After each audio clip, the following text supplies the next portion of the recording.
So you can keep your camera on. Welcome you all for today's webinar.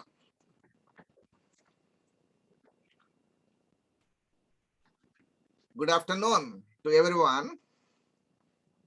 Namaste. Hari Om. Connecting to you all from the heart of ours and connecting to our divine self. Today is a very fortunate day to have our beloved Pandit, a scholar, Vedic Pandit, Parmeswar, Sahil Parmeswar.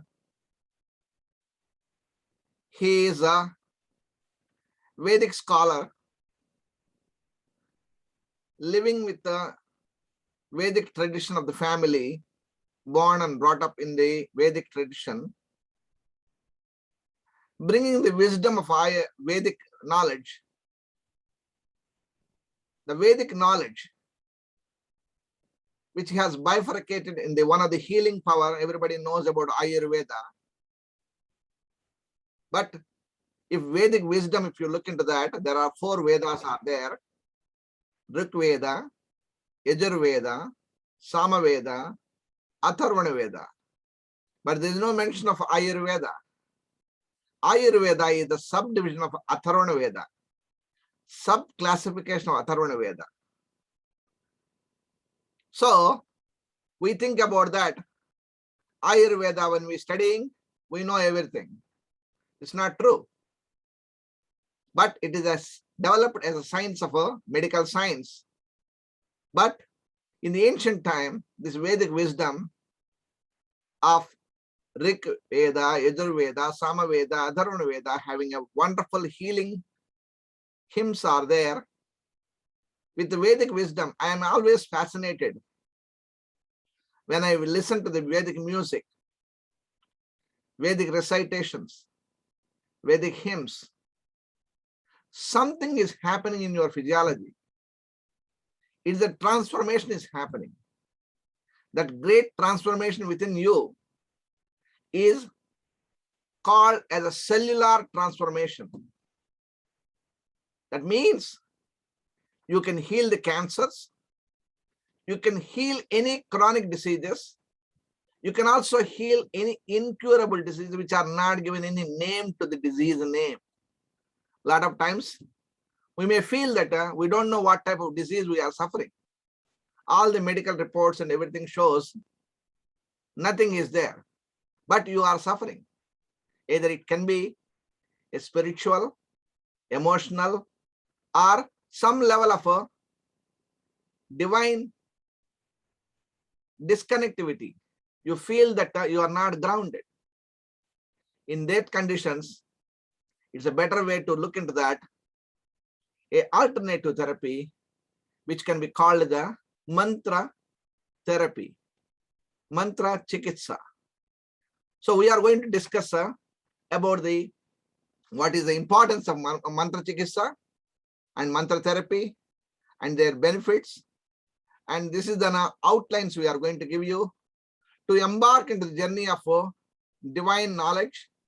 From January onwards, we are starting a new year.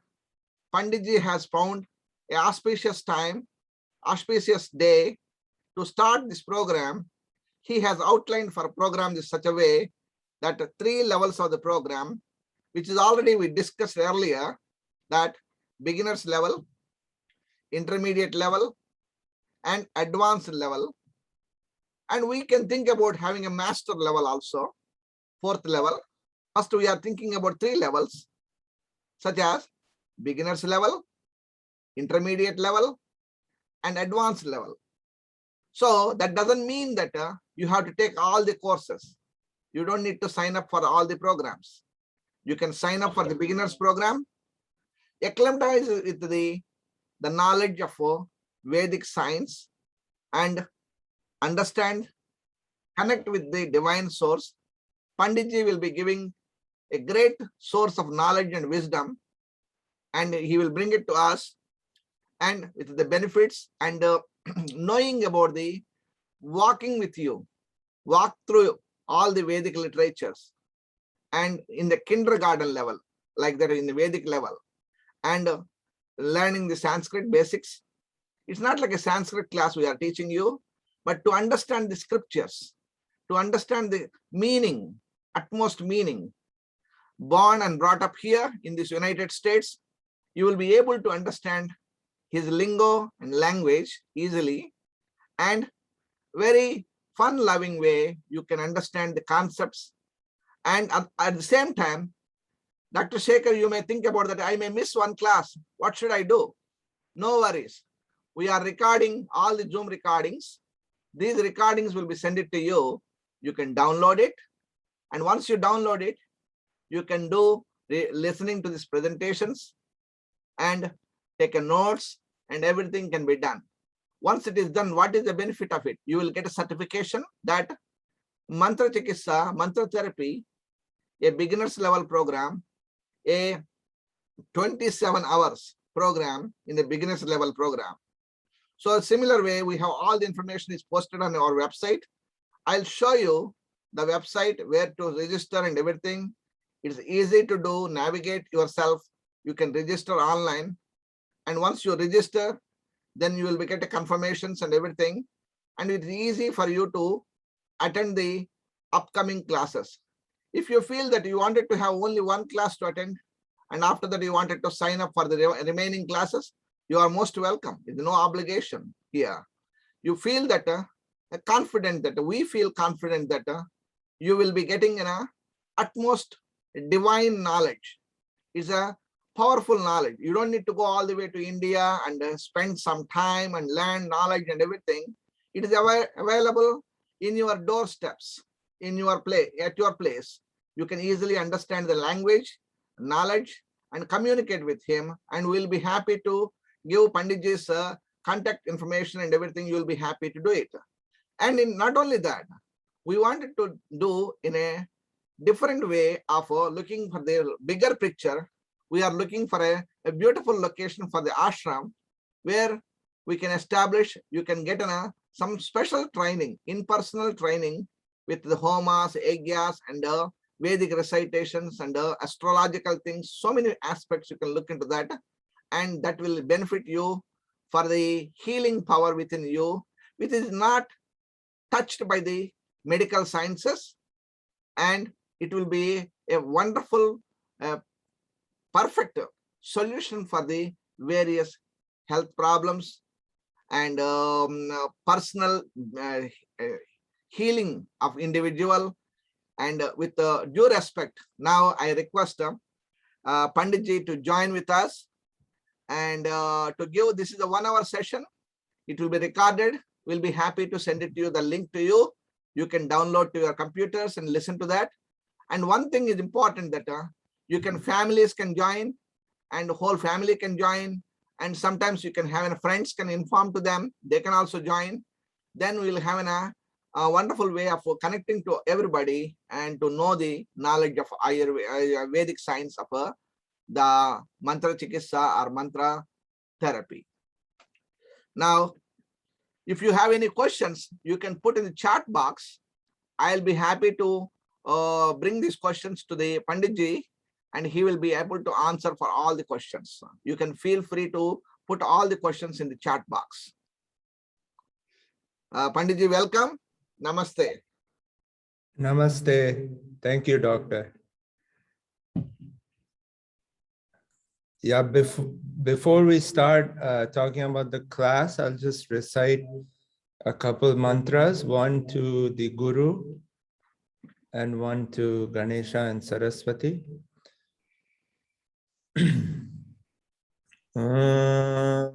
Brahmanandam Paramasukhadam Kevalam Jnanamurtim Dvandvatitam Gagana Sadrisham Tattvamasya Laksham Ekam Nityam Vimalamachalam Sarvadhi Sakshi Bhutam Bhavatitam Trigunarahitam Sadgurun Tannamami.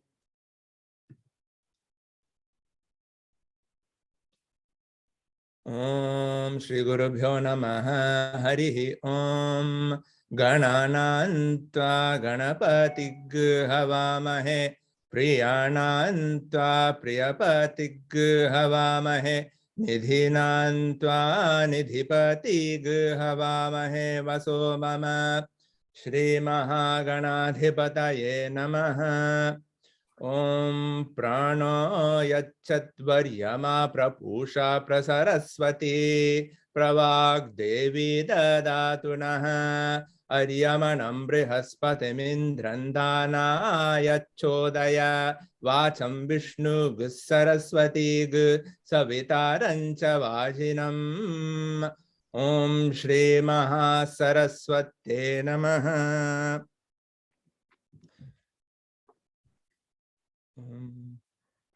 Yeah. Doctor, do you want to share the presentation? Yes, I'll be sharing the screen. So we always start any of these spiritual pursuits, we always start them with salutations to the Guru and salutations to generally to Ganesha and Saraswati. Especially with relation to mantra, Ganesha is known as Vag Devata or Vagisha, and Saraswati is known as Vag Devi. So Vak means speech. So it's said that they control the organ of speech. They help us to empower, enable the organ of speech. So obviously the Guru is the one who initiates us in the spiritual journey, and Ganesha and Saraswati help us to empower our speech in a good way, in a way that's healthy and prosperous and uplifting for all people. Yeah, you can go to slide 4, Doctor. So here we have Guru.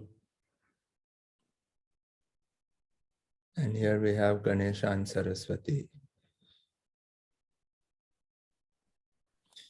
So to talk a little bit about what is mantra. So as Doctor mentioned, mantra is the use of sacred sounds to heal. So man, in Sanskrit, man relates to mind. We call man as manasa in Sanskrit, right? That's one of the words for mind. So man relates to mind, and tra in Sanskrit, the syllable tra relates to the idea of being a tool. So the meaning of the word mantra is that it is a tool that works through the mental faculty to sublimate the thought process in order for us to access higher levels of healing. So we call mantra a sacred sound or sacred vibration. Why do we call it this?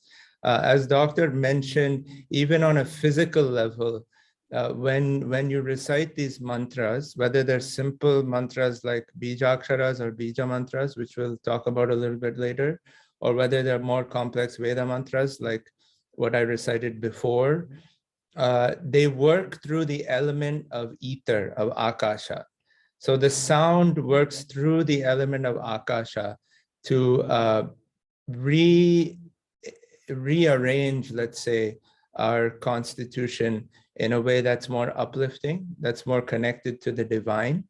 And it helps to quiet the mind, quiet the thinking process, quiet the mental faculty in order for us to access higher levels of wisdom, higher levels of healing, higher levels of attainment, higher levels of realization. That's how mantra works. In the Vedas, mantra is considered the highest.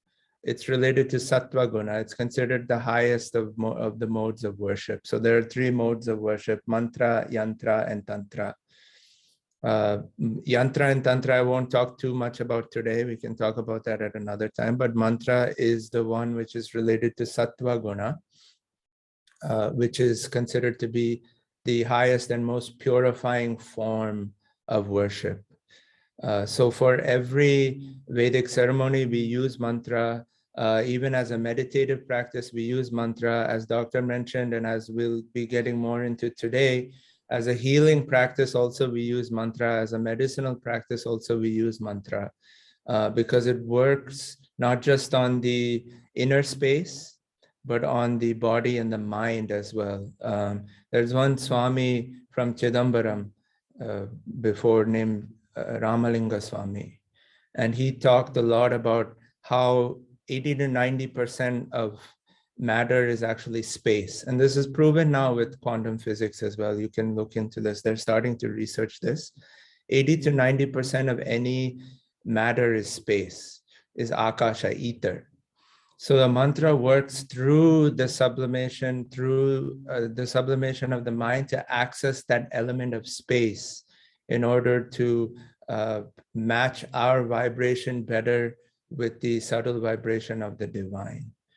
This is the process of how mantra works. Yeah, you can go to the next slide, Doctor.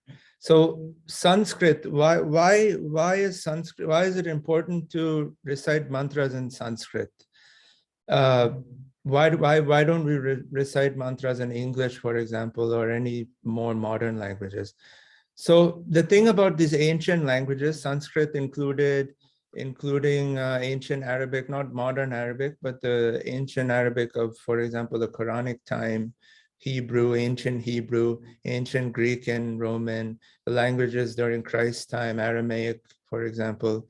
These ancient languages are what we call energy languages. In Sanskrit, we say the word Deva Bhasha. That means Deva Bhasha literally means language of the Devas or of the gods, of the celestial angelic beings. Why we call it Deva Bhasha, or why we say it's an energy language.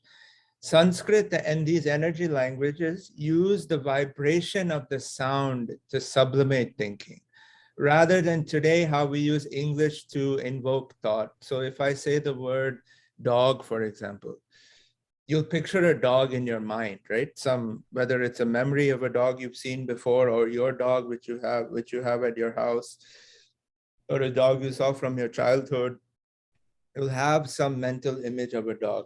Whereas in Sanskrit, the word for dog, for example, Shwanu, doesn't create an image in your mind of a dog, but rather it uses the vibration, the energy of that specific being, in this case, the dog, to create a vibration of what it means to be a dog. What is the energy of that being, of that aspect of creation? So this is how Sanskrit works. That's why for Sanskrit, we have so many times we have many words for one word in English. So while in English we have the word tree, in Sanskrit we'll have many words for the word tree. We'll have riksha, we'll have maram, we'll have many different words for different types of trees, different species of trees, and then different qualities and aspects of different trees, because it's working to create a vibration, not to create a thought. This is the idea behind these energy languages of Sanskrit. You can clearly feel this when you engage in the mantra process. So when you recite these mantras, whether they're simple syllable mantras like bijaksharas, whether they're more complex mantras like Vedic hymn suktams, you can clearly feel the vibration that it creates. If you really tune in and listen to it, you can clearly, like Doctor said, you can even feel it on a physiological level, because it's working through the element of the akasha, working through the sublimation of the mental process to create a vibration that connects us with the divine and that heals us from within, not just from the outside, but actually from within. So it heals the karmas from within, not just the physical ailments that may be there. So the other thing about Sanskrit as a language compared to English, for example, and this is important, it's a very subtle thing, but it's important. Every akshara, every letter in Sanskrit is a syllable. In English, for example, we have A, B, C. A can have many sounds depending on the use. It can have the sound A, it can have the sound it can have the sound A, it can have the sound E, it can have many different sounds, right? Cat, It sounds different in cat than it does in the word all, for example. In Sanskrit, this is not how it is. Each letter, each akshara is a sound in and of itself. And each akshara is a mantra in and of itself. You can use each simple, they're called bija aksharas. Bija means seed, akshara means letter. You can use each letter in Sanskrit by itself as a mantra. This is actually taught by Panini, who wrote the rules, grammatical rules for Sanskrit usage, classical Sanskrit usage, which is still taught today in some places. But Panini talks about how each one of the aksharas is actually a Shiva Sutra, which means it's an element of creation as ordained by Shiva. So for example, when Panini lays out the aksharas in Sanskrit, he connects them to different elements of creation. So how the first three, I'll give you an example. The first three which he talks about are second im, and third Why does he talk about these three as the first three first three aksharas? Because is connected to the Sushumna Nadi in the body. Im is connected to the Ida Nadi in the body. And is connected to the Pingala Nadi in the body. So these three are the sounds, vibrations of these three important nadis in the body. So that's why he mentions these three first. And as you can see, each one of the letters in Sanskrit is by itself a mantra, what we call a Bijakshara mantra. Yeah, you can go to the next slide. So how do we practice mantra? As I mentioned before, each one of the aksharas, each one of the letters is a mantra. So the simplest way to practice mantra, simplest but still very, very, very, very powerful, is the use of bijaksharas. And this is what we will get into in much more detail in the mantra course if you sign up. Especially in the beginner level course, we'll be talking a lot about bijaksharas and bija mantras. Even these two subjects, even this one subject of bijaksharas, the seed sounds, the seed syllables, is incredibly deep. There's a whole system called mantra yoga, which is just dedicated to bijaksharas. It connects the bijaksharas to the different elements of creation, one. So for example, Ram is the sound of fire. Yam is the sound of Vayu, air. We talked about ether. Hum is the sound of Akasha, ether. So it connects each syllable to an element of creation. It also connects each syllable, like I mentioned before, to different parts of the body, to the marma, specifically to the marma. So which is the first syllable in the Sanskrit alphabet, which I said Panini connects to Sushumna, in mantra yoga also is connected to Adhipati marma at the top of the head. So it connects the bijaksharas to all of these aspects of creation, both within us and outside of us. It connects also the bijaksharas to the different deities that we have in the Vedic tradition. So for example, I'm sure you're all aware of the divine feminine, who we call Shakti, Adi Shakti. We have many names for her, Adi Shakti, Parvati, Lakshmi, Saraswati. These are all forms of the divine feminine that we have in the Vedic system. She has we have what's called Shakti Bijas, which are specific aksharas that connect to the divine feminine that are used for healing purposes. So each akshara in Sanskrit, like I said, is connected to an element of creation, also has its own qualities. So just like we have different qualities for different foods and herbs and Ayurveda, we say they're heating or cooling, they're bitter or they're sweet, right? We have different viryas and rasas for the different herbs and foods in Ayurveda. Similarly, we have different qualities for the different mantras and mantra yoga. So Ram, which I said is the bijakshara connected to fire, Agni, obviously being connected to fire has a heating quality. Ram, if you keep chanting Ram, Ram, Ram, This is how the yogis in the Himalayas, both in the Tibetan tradition as well as in the Vedic yogic tradition, raise their body temperature so they can survive the freezing temperatures in the Himalayas. I'm sure you have at least heard of these yogis who live 12 months a year at very high altitudes and very cold temperatures. This is how they're able to keep their body temperature high enough to survive, is through the use of a specific meditation with this Ram Bija mantra. So similarly in Ayurveda, we can use this. We would say that Ram Bijam being connected to fire, to Agni, would increase Pitta dosha, right? This is a way we can connect it back to healing. So someone who has who needs Pitta to be increased in the body, you can use Ram, for example, to help do that in some cases. We have specific mantras to specific deities that also can be used for specific aspects of healing. For example, mantras connected to Surya or Aditya, who we call the sun god, god of the sun, solar deity. Those mantras can be very effective for healing issues with eyesight.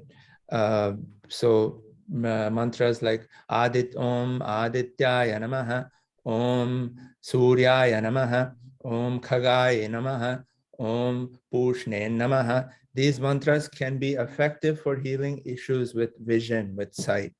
Mantras to the moon deity, to Chandra or Soma, and to also to Ketu, can be very effective for healing issues, psychological issues with mental health issues, things like depression, psychosis. Those mantras can be helpful for Ketu, and in some cases Chandra, Soma mantras can be helpful for healing those types of issues. We have mantras to the different elements, like I said, Ram. We have Lam for the earth. Lam is a mantra which can, for example, help to balance Kapha dosha. Ganapati mantras like Gam Bijam can be helpful for balancing Kapha also. So we have these different Bij Aksharas which can be used specifically for healing purposes, which, like I said, are connected to the different chakras, sarojanis in the body, also to the different madmas, also to the different doshas, which can be used for specific healing purposes, as well as for our own spiritual attainment, our own spiritual progress, our own spiritual healing of ourselves as well, right?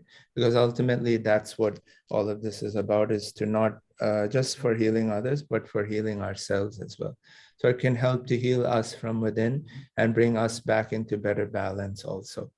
So these Bija Aksharas are very, like I said, it's a very deep subject, and we'll be getting into all of this in the mantra course, especially in the beginner levels. We'll be talking a lot about Bija Aksharas and Bija Mantras. Bija Mantras are a little bit longer forms of the mantra with the Bija at the front of the mantra. So for example, Om Gam Ganapataye Namaha. This is a mantra to Ganapati. It's a little bit longer than just the Bijakshara of Gam, but it includes the Bijakshara, the seed sound of Gam, but it has a more aksharas there. Gam Ganapataye Namaha. So it's invoking more aspects of the healing by including the Gam seed sound, but also Ga, Na, Pa, Ta, Ye, Namaha.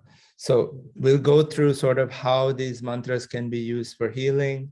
What are the qualities of these different mantras? What are the aspects of these different mantras, and how can we use them in specific cases to bring balance to ourselves and to people who we're working on as well. It's a very, very powerful. There's a whole, like I said, there's a whole yoga system called mantra yoga, and there's something called mantra Purusha, which means the Purusha means human form. So it's like the mantra form, because we say the mantra is actually the form of the deity and of all of creation. So sound working through the ether is how all form is created, is what they say in the Vedas. So there's something called mantra Purusha, which helps us to align our 5 koshas in the body, or 5 sheets that make up the body. Annamaya kosha, which is the food body. Pranamaya kosha, which is the pranic body. Manomaya kosha, which is the mental body full of all emotions. Vijnanamaya kosha, which is the wisdom body. And Anandamaya kosha, which is the bliss body. These mantras, this mantra Purusha method helps to align these 5 sheets and to remove the blockages that create disease in the system. So we'll be going through all of this in much more detail in the mantra course.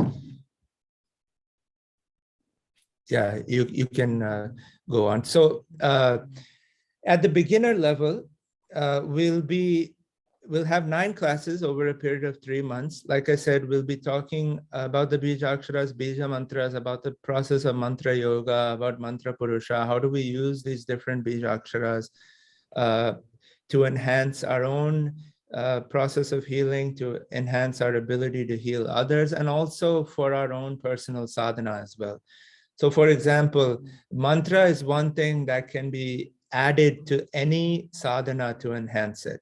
If anybody practices pranayama, maybe you practice this pranayama called Nadi Shodhana, which is the alternate nostril breathing.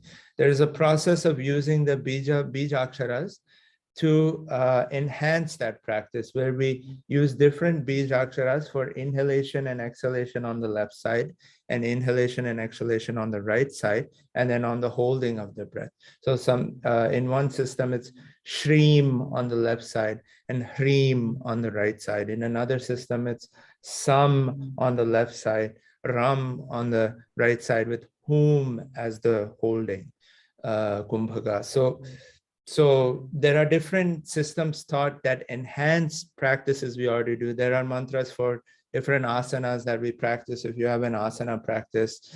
And there's a whole system of chakra dharana, which you use the different bijakshara, bija mantras at the different points in the physical body to connect to the energy, to the Shakti as it moves through the different chakras in the body. So it's there's a lot of depth to this. There's a lot. I mean, we're offering 27 hours on this, just these bijaksharas and bija mantras. You can do years and even lifetimes of study on just bijaksharas and bija mantras. So we'll do our best to give a decent understanding in that time, but it's a very, very deep subject. And one of the things in this class that we really want to do is not just give an academic knowledge, but to promote an experience of the Shakti behind these mantras. Because it's one thing to have a mental understanding, it's another thing to have an experience, right? So there'll be a lot of focus on practice. There'll be a lot of focus on facilitating an experience for yourself, because really, if we want to heal others, we first have to begin with healing ourselves too, right? And how do we heal ourselves but through experience? We can understand things from a book, but that's only in the mind. To really understand, we have to bring it deep into our inner being. So this is what we'll try to facilitate through this kind of class. We'll also give an introduction to the different scriptures. Like Doctor said, Atharva Veda, so of the 4 Vedas, Rig Veda, Yajur Veda, Sama Veda, Atharvana Veda. Atharvana Veda deals a lot specifically with healing in the physical sense. There are rituals in the Atharva Veda. There's hymns and suktams in the Atharvana Veda, which, for example, talk about healing or keeping away viruses. There's a suktam called Krimi Nashana Suktam. And these kinds of suktams and longer Vedic hymns will probably get more into in the advanced level course. But the Krimi Nashana Suktam from the Atharvana Veda talks about keeping away viruses, healing us from viruses that have come into the system, which is very relevant today, right? We're all dealing with this pandemic situation. There's a Mutra Vimochana Suktam in the Atharvana Veda, which deals with healing urinary issues with kidneys, for example. It helps to empower that region of the physical body and to heal issues that may be located in that specific area. So like this, the Atharvana Veda has specific suktams, specific hymns, Vedic hymns for healing these different parts. So this is something we'll mention in the beginner level, but as we get more into the intermediate and advanced courses, you'll have more exposure to this level of healing as well. In the Vedic sciences, there are also suktams and rituals also for cleansing. There's something called Punya Havachanam, which is used, for example, the Sanskara Simantam, which is the Sanskara when a woman is pregnant and in the third trimester, when she's before she delivers, we have one of the Sanskaras deals with prepping the mother and child for a healthy delivery. In this ritual, we recite many times this, and we perform this ritual many times, which is called Punya Havachanam. Punya Havachanam is a cleansing ritual. It helps to cleanse the inner space, but also the physical space. So, for example, in that samskara, we recite this Punya Havachanam, this Pavamana Suktam, many times, 3, 4, 5, 6, 7, 8, 9 times, so that we're clearing the inner space, but then also providing purity and cleansing for the outer space. So these are the kinds of things that are there in the Vedic sciences, which we can use and really bring back into light for people to be exposed to and to use in their own healing practice, to use for the healing of others, to add to our understanding of Ayurveda, understanding of yoga. It can enhance all of these things because there's a lot of depth in the Vedas, a lot of layers there which we can uncover. So we'll focus more on the more advanced and deeper level stuff in the intermediate advanced. In a beginner level, we'll be talking a lot about Bijaksharas, Bija Mantras, Mantra Yoga, how we can use those with a specific focus on healing.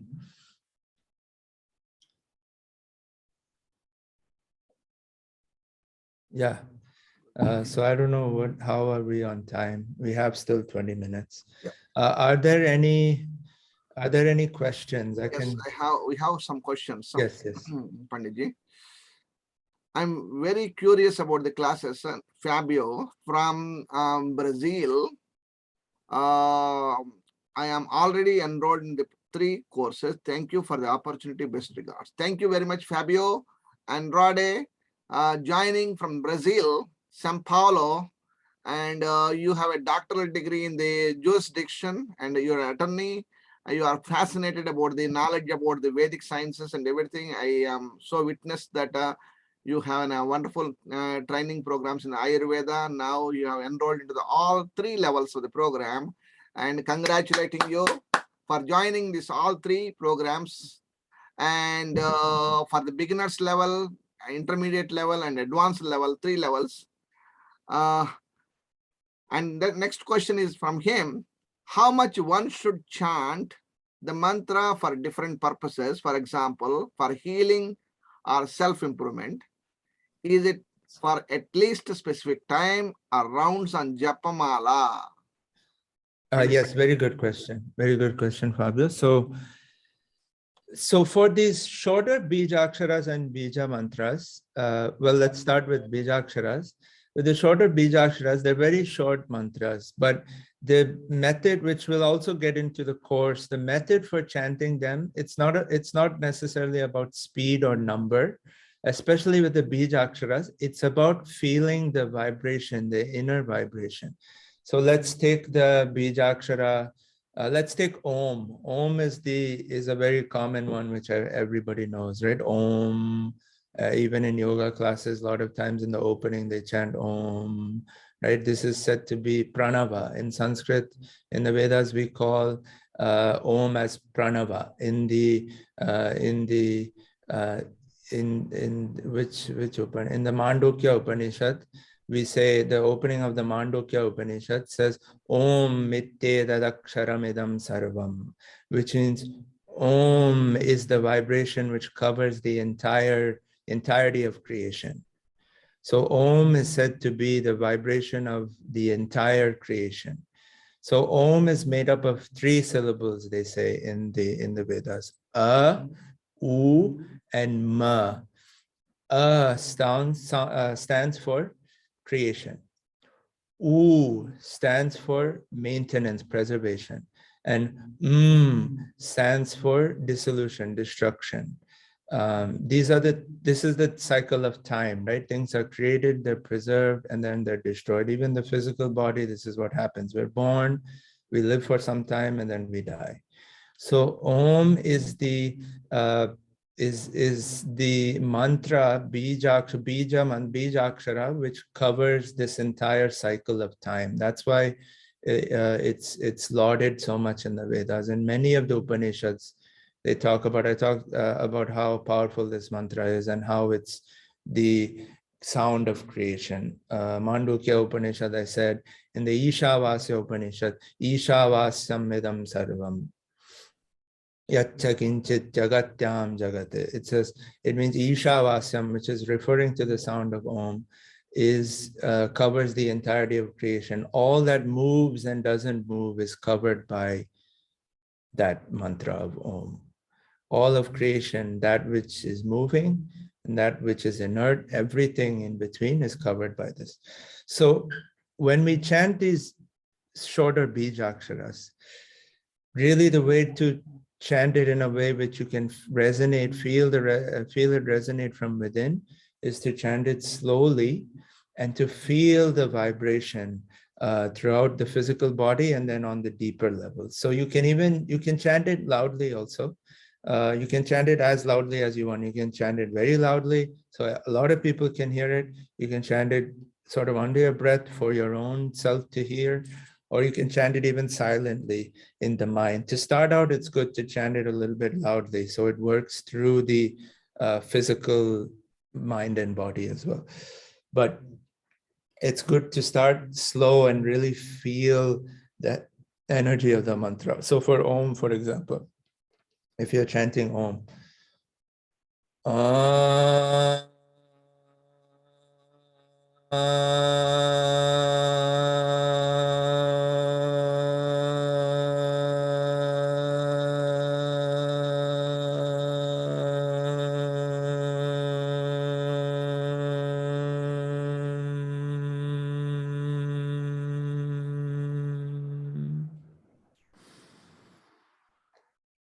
something like this would be a powerful way to chant the mantra.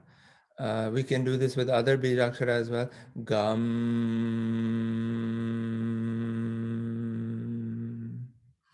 We can do it with a lot of the bijaksharas. We can chant it in the slow way. So in this case, with the bijaksharas, it's not so much about number. It's more about feeling the vibration.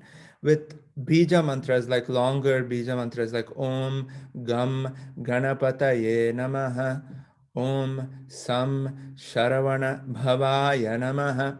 This also, it's important to feel the energy of the mantra. That's the number one thing, is to chant it in a way where you can feel the energy of the mantra. But for bija mantras, we do sometimes use a japamala, a rosary to chant, and you can do it 27 times, you can do it 54 times, you can do it 108 times. Last webinar, we talked about what's the significance of 108. It has a significance in both Vedic astrology as well as in Ayurveda. Last webinar, Dr. Shekhar mentioned about the 108 marma points in the body. So we can use 108, we recite the mantra 108 times to sort of touch it on each one of those 108 points. In Vedic astrology, 108 is both 27 times 4, 27 nakshatras times the 4 padas is 108. 12 rashis times 9 navagrahas, 9 grahas is 108. So we can get more into that in the course too, but it covers basically the full 360 degrees of the circular creation which we exist in. So that's why 108 is often talked about a lot for chanting, repeating mantras, and as a number in the Vedas. But more important than number is to feel the energy of the mantra, I would say. Because I've seen a lot of people, they'll chant very fast, right? Om Gam Ganapataye Namah, Om Gam Ganapataye Namah, Om Gam Ganapataye. And it's okay, maybe it's okay to chant that way too, but to really pause and feel the energy of how the mantra is working from within. That's what I'm talking about when I say in this course we'll be not just looking at a mental understanding of the mantra, intellectual understanding, but also an experiential understanding of how the vibration works. I hope that answers the question. That's a very good information, Panditji. And from the medical perspective also, if you look into that, as I mentioned that mantra Chickasaw is a part of the Ayurveda and Vedic healings. Yes. When we are reciting this Om, as I mentioned, Panditji mentioned that Om, Gam words, what we are doing here, we are also following the pranayama technique. Yes. In the Purana, Kumbhana, Rechana is happening. Oh.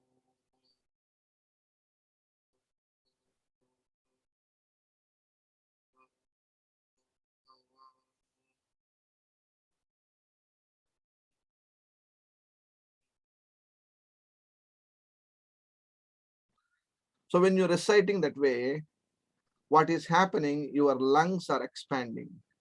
The vital capacity of the lungs are expanding. The pulmonary function is expanding. Oxygen is a source of the life, that which is called in oxygen in modern science, prana in the Vedic science. And this is enhancing. The longevity of the life is based on not on the years, how many years you lived, how many breaths you have taken. In Taittiriya Upanishad and Vedic Upanishads, they mentioned clearly that how many breaths you have taken. The breath from the childhood, when you are born, until you die, how many breaths you have taken, that is on the longevity is counted. So you have written certain types of breaths are there. People who breath fast and they don't have a longevity of life. Slow, steady breathing, deep breathing, they have a longevity of life. Particularly my postgraduate studies, MD in Ayurvedic medicine, my specialty in the bronchial asthma, respiratory diseases. So we have seen the people who have suffering with the bronchitis, bronchiectasis, bronchial asthma, chronic COPD, chronic obstructive pulmonary diseases.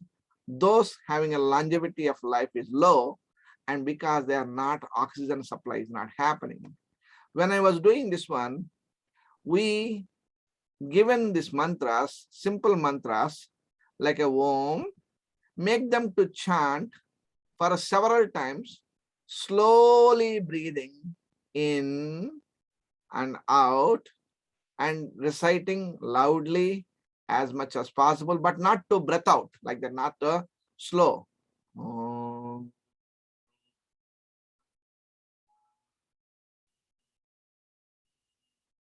You need to feel that vibration within you.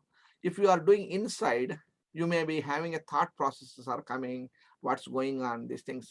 When you started to chanting little bit louder, so ideally the best thing is that you stay in the home, in your bedroom or living room, wherever you are there, you connecting to the self. And when you are reciting, I feel that you should also close your eyes, comfortably placed.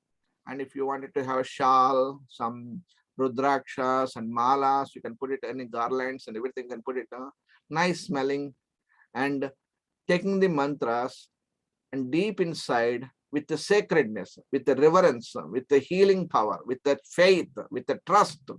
You have to feel everything, because if you feel the trust is there, it will start to heal you.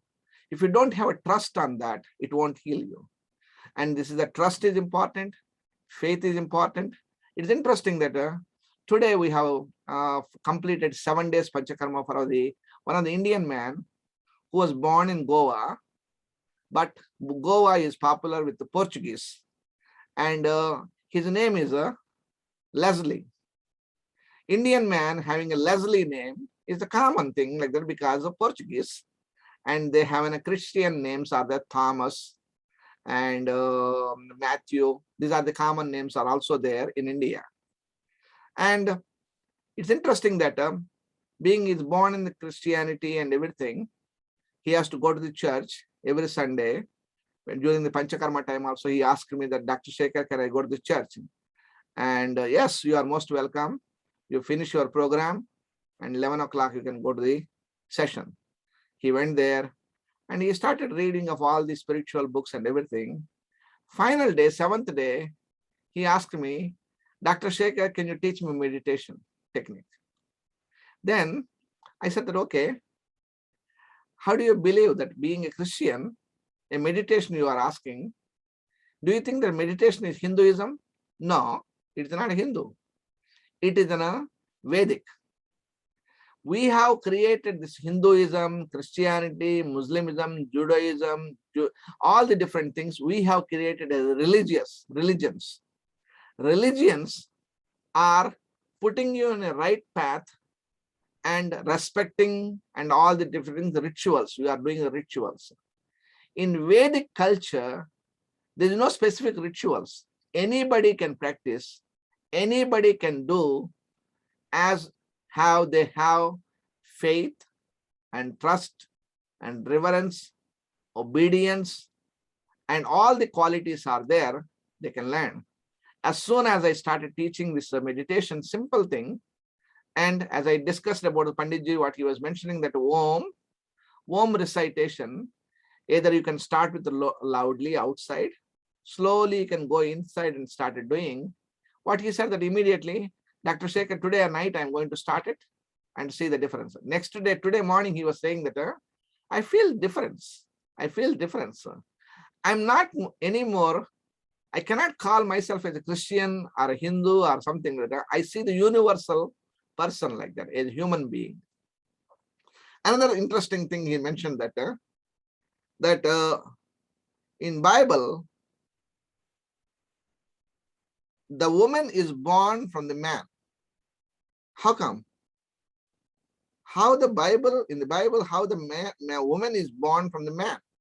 Maybe he was telling that maybe this Bible was written by the man. That is the reason it is written there. No, that is not true. Actually, the man indicates both male and female. Purusha, in the Adi Shakti, Purusha. In duality is there 1 in 2, 2 in 1. So the duality is there. And as I explained to him also, if you think about the ovum, it's stable. It's the egg. Who is coming towards the egg? The sperm is coming. Sperm is walking. It's moving. The living force is coming. The sperm is coming, attaching to the egg, and fertilization starts. The life force starts. And the egg itself having its own place, but it is staying in one location, either in the fallopian tube or in the area of the uterus area, where this the sperm will enter. The several sperms are there, and they join spermatozoa, and it is forming a fertilization. So the Shakti is coming within the seed, the knowledge and everything is there in the womb. In the ovum it is there, but the expanded that knowledge like that. So this Bija mantra, similar way, it acts upon, you put it inside with the reverence, faith, love, compassion, and then automatically it started to heal your body. I have one patient, he's having a boy who has an ADD, ADHD problems, psychological problems. So when I went to the Florida, I saw this patient, and he is in the different world. So he is able to listen to me, and I made him to chant Om recitation for several times. And I asked him to chant. And once he chanting that word like that, automatically his focus of the mind, focus and everything has changed. So that means the sounds having a very wonderful healing power, like a seed having a healing power of the making the tree. Same way, we have to put in a fertile land. Fertile land means where a person who is faithful and he is obediently following and trust, and then it definitely works. And it is a no doubt of it. If you have the doubt of it, you have to wait for that time. It definitely improves, and it is a subtle level of energy, subtle level of improvement. You gradually notice. Sometimes yourself may not notice. Your friends, your family members, your relatives, everybody will observe that you have some change within you. You can't see your own aura. You cannot see your own virtues. Same way, virtue you cannot see, but your radiance, your power, healing, and everything is happening within you. Same way, it is DNA level and genetic level, chromosomal level, every level. In the cellular level, cellular healing will start with a powerful way of looking into the mantras. Now we have Varsha Dixit. Thank you so much for providing such a divine Vidya. Vidya means knowledge here to us. Diane Robertson is asking, is there a greater effect than if the mantra is chanted aloud? Yeah, sure. So good question. And Dr. Shekhar covered a little bit, but I'll add to that. So in the tradition, Vedic tradition, actually the sound Vedas, even though they're written in books now, they're called Shruti. Shruti means that which is heard, that which is passed down orally. So originally the Vedic tradition, as were many like the indigenous Native American tradition here, many of the indigenous traditions were passed down orally. So Shruti means that which is passed down from directly through the oral tradition. So yes, it's important that the mantras are chanted out loud, especially when you get into longer Veda Suktams and stuff. They're meant to be chanted out loud.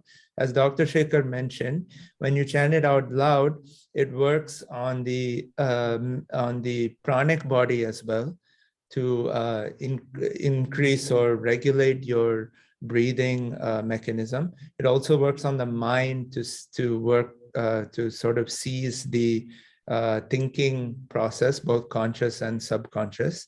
In the yogic tradition, we have 4 elements of mind. They say manasa, buddhi, ahankara, and chitta. Manasa refers to the involuntary transactions that happen in the mind, right? Breathing, blinking, these kinds of things that happen in the body. Buddhi refers to intelligence, the ability to understand and perceive things, both through the senses and internally. Ahankara refers to the identity. So the aham means I, kara means cause. So it's the idea of understanding, self-understanding, self-awareness, if you will.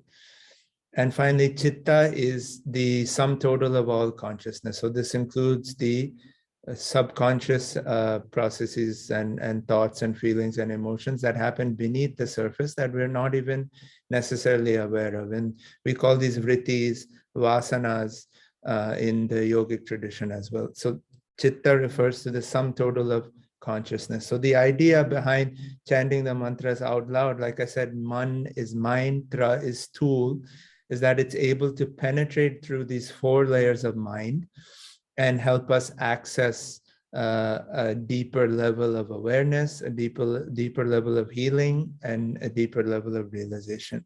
And then eventually, as you chant it out loud, it becomes internalized, and you'll find that over time, if you practice the mantra, it on its own becomes an inner vibration where even when you're not consciously aware, the mantra is happening within you. There's one story of a great yogi who used to chant Shambho, Shambho. And then one day, one of his students was sitting there and his eyes were closed and lips were closed. He wasn't making any sound from the mouth, But they all were hearing Shambho, Shambho, because his whole vibration had become Shambho, the mantra Shambho. From chanting out loud, it pervaded his entire being. So this is an example of how through chanting it out loud, it becomes internalized and eventually becomes integrated with our being, our entire being. So good question. And also it's an interesting way to look into that. Mantras can go into the penetrate into the manomaya koshas. Yes. It really helps for the healing of the mind, healing the psyche, and also it can help you to develop a intuitive powers and divine powers within you. If you are, once you have a divine powers are developed within you, you can start healing yourself. You can start to heal others. That's the thing is happening.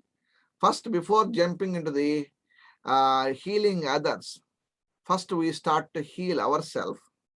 And once we heal ourselves, we are stabilized.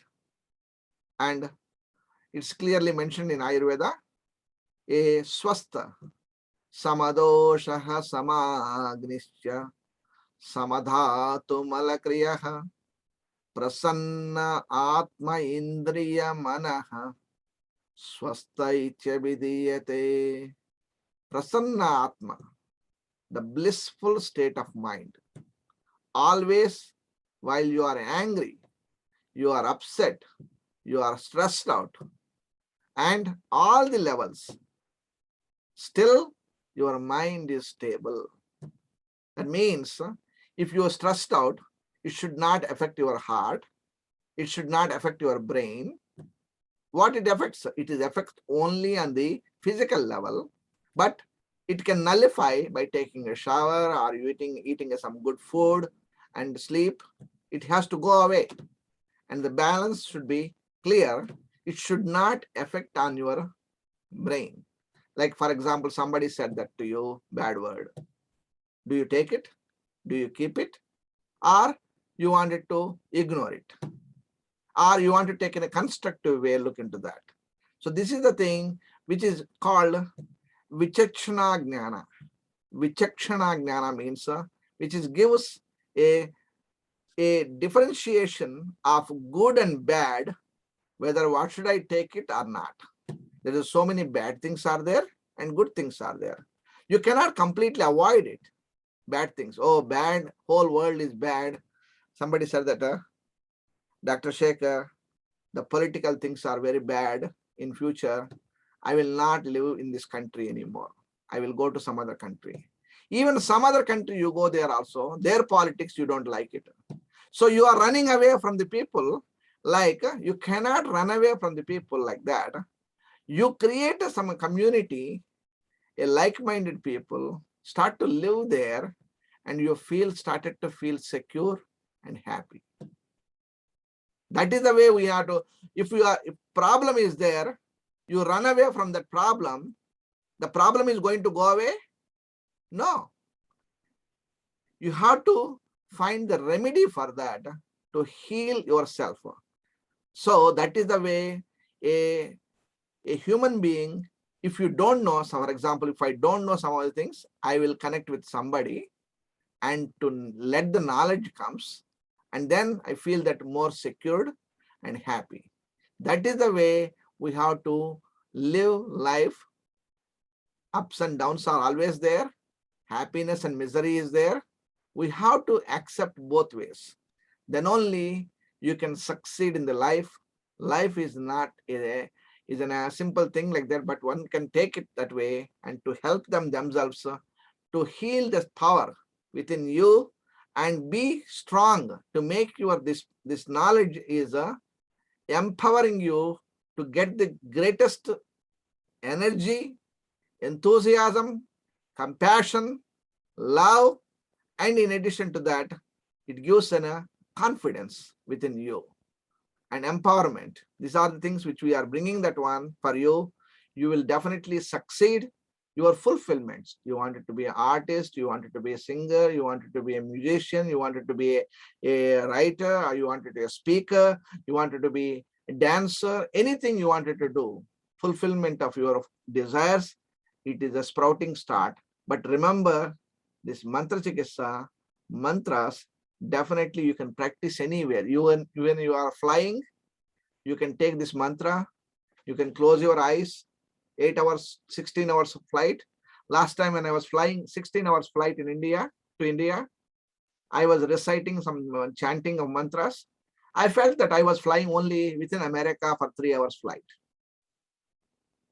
So Panditji next week, he's going to India, a long way going, but what he's doing, he's enjoying the time.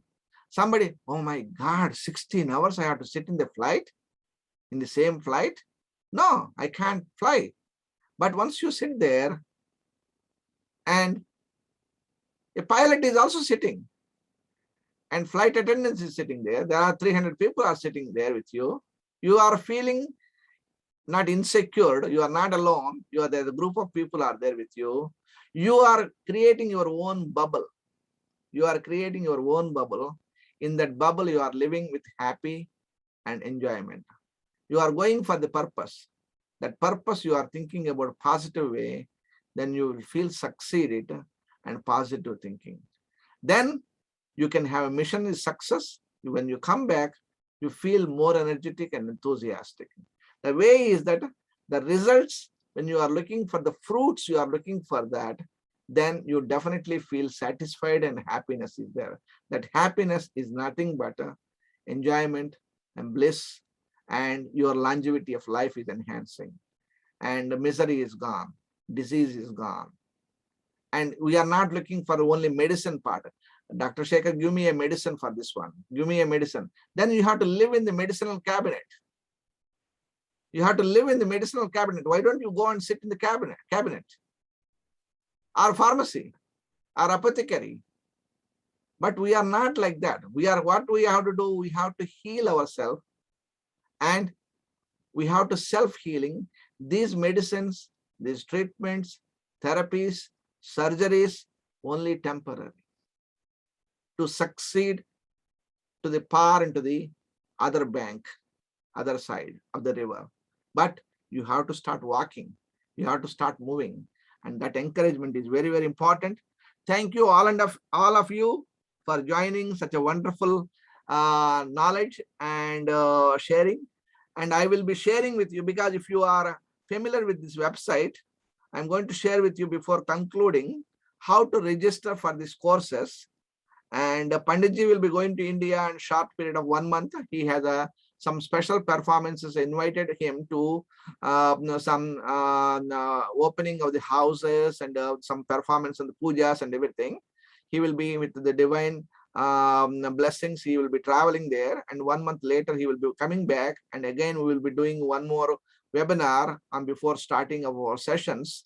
So this is the thing. If you go into the website, I'm going to share with you. Let me see, share with you the screen of the, let me go here. Okay. And yeah. So if we go here,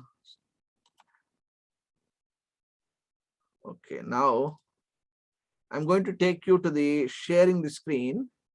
So if you go to the screen of globalayurvedaconferences.com/, if you go there, here also in this is the website you are going to see. There, if you scroll down to study Ayurveda, under that second tab is Vedic Sciences webinars. So if you click on that, you will see the yellow color and Vedic Science webinars, and Panditji's photo is here, and his chantings are there here. What is Mantra Chikitsa? Basic level is $300, intermediate level $600, and advanced level $1,200. You can take segment by segment. And what is Mantra Chikitsa is clearly explained here. And this is the form is there, and his background is a small brief biography is there. And also you can see your detailed information. You can go through that. You can click on the Mantra Chikitsa beginners level training. There is no there's a discount of $60. You will get a discount if you are signing up for that. If you don't want to go certification program, you can go individual classes like Introduction to Vedas, so and so date. Everything is Sunday is happening, 16th, 23rd, 30th, 13th, like that, 20th, 27th, like that. The March, they will finish the program. Then once they finish, next level we go there, Mantra Chickasaw intermediate level, which is a $600 price. And either you can sign up for that, or you can take individual courses, because when you are taking these courses individually, you are paying more money. You are saving of almost 3 classes money. You are getting saving money. There you are getting 2 classes money. So then advanced level, where you are saving of $240 saving. So it's almost about 240 and 120 and $60. So that means almost $450 worth of money you are saving in total classes if you are taking like that. So then there are the different courses are there until 2023, June 25th, 23, we are ending these courses. Entire program is there. It's self-explanatory. And also, if you wanted to see the course overview, view of the course overview, this, if you click on that, it will take you to the a PDF file, Mantra Chickasaw certification, the basic level, what we are teaching and all the levels of courses and everything. We put them segment by segment, everything. And Panditji put together a nice program together, a crisp and clear program. And there may be small modification can be done according to the participants' input and everything. We can modify it according to that. It's not written on the stones like that. It is can be modifiable and everything. And but we have to make it in black and white here. We made it something for you. And this is the detailed program is there available here. You can go through that and you can download this document and everything. And you can see everything clearly about 15 pages of document is there. So basically you have to go to the Global Ayurveda conferences, study Ayurveda, under that study Ayurveda, Vedic Sciences webinar, second tab. And there you can see all the information is available. And if you have any further questions are there, please contact us by email and we'll be happy to talk to you and explain to you. Okay, and then here, one more question. Please include the link for the specific courses and chat. Much appreciated. Thank you. Thank you, Baljit ji. And what we are going to do, we are going to put in the chat box in this share. So we are going to put this link there simply. What we do, stop sharing. And I'm going to put a link there here. You can also look into that. That's the link, Global Ayurveda Conferences and Vedic Science Webinars. That is the one link. You can look into that. All the details are there. Global Ayurveda, if you type it also there, also it can take you there, further levels like that. So thank you one and all for joining this wonderful session. And if you have any questions, please feel free to contact us. Please join and please register for these classes. And that way we have committed students are there. That way, if you missed any classes also, we'll be happy to share with you that information. There's no cutoff date for these things. There's no cutoff date for the registration of these things. But it is a good thing that do it first, early stages. That way, if you wanted to share some information to you, all of you, that will be good to have. A committed students are very important. It's not necessary that you have to attend every class. And if you miss some classes like that, that is the reason we have chosen the time. People who are going to the churches and some other commitments are there. Sunday, we put it at 2 to 5, a 3-hour session. It will be a nice commitment for all of you to learn. And yes, you will be getting all the recordings by email. So each and every session, if 3-hour session is done, Zoom link will be sent it to you. It's of course 1 gigabyte, half gigabyte files are there. And those documents will be sent it to you. After the session, every session is done, we'll send it to your link. You have a time to download it. You can listen to these lectures frequently as you want. Thank you, Baljit ji. Thank you. Thank you, Grace. Namaste to all. And now Panditji will conclude the session with a Vedic recitation. न कर्मणा न प्रजया धनेन त्यागेनैके अमृतत्वमानशुः परेण नाकं निहितं गुहायां विभ्राजते तद्यदयो विशन्ति वेदान्तविज्ञानसुनिश्चितार्था सन्न्यासयोगाद्यदयः शुद्धसत्त्वाः ते ब्रह्मलोके तु परान्तकाले परामृतात् परिमुच्यन्ति सर्वे दह्रं विपापं परमेश्मभूतं यत्पुण्डरीकं पुरमद्य सग्गस्तं तत्रापि दह्रं गगनं विशोकस्तस्मिन् यदन्तस्तदुपासितव्यम् यो वेदादौ स्वरः प्रोक्तो वेदान्ते च प्रतिष्ठितः तस्य प्रकृतिलीनस्य यः परः स महेश्वरः। Om Shanti Shanti Shanti Tatsate Shri Rudrarpanam Astu. Thank you. Thank you one and all. Namaste. Namaste.